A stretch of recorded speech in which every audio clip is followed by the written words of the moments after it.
Love and Death, la nouvelle série de David Kelley avec Elizabeth Olsen, adaptée d'une histoire vraie, est-elle aussi redoutable et terrible qu'elle le fut dans la réalité? Je vous dis tout dans cette vidéo.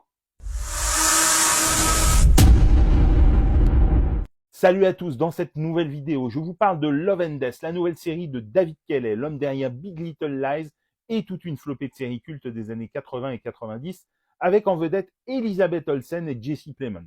Cette mini-série en 7 épisodes, diffusée sur Canal+ depuis ce jeudi 30 novembre, raconte l'histoire de Candy Montgomery, une épouse dévouée et membre active de l'église locale d'une petite ville du Texas, et signe le portrait craché de la femme au foyer dans toute sa splendeur, dont l'existence semble toute tracée au cœur de cette Amérique profonde du début des années 80. Malgré cette perfection apparente, Candy se sent attirée irrésistiblement par Alan, le mari de sa meilleure amie, avec qui elle entame une liaison extra-conjugale réglée comme du papier à musique et où les deux amants s'engagent à ne pas tomber amoureux l'un de l'autre, jusqu'à ce que Candy ne commette l'irréparable. Ce fait divers a déjà fait l'objet d'une série l'an dernier avec Jessica Biel dans le rôle de Candy, et plusieurs documentaires se sont attelés à le décrypter sous toutes les coutures.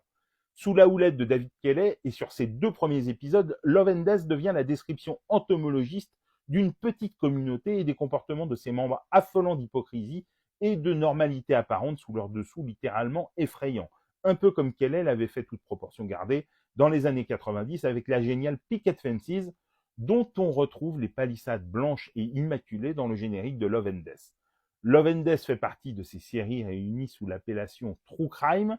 et son suspense à ce stade, savamment entretenu, est une franche réussite.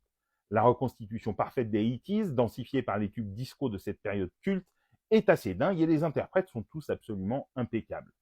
Elizabeth Olsen, en tête, confirme qu'elle possède un talent réellement exceptionnel avec ce personnage de femme perdue magnifique qu'elle interprète de manière surprenante et auquel elle prête ses traits de grande tragédienne.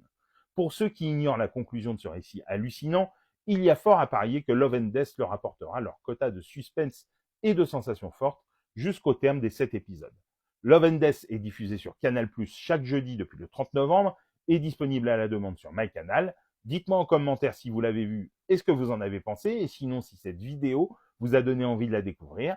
Et pour des conseils ciné, séries, livres, n'oublie pas de t'abonner.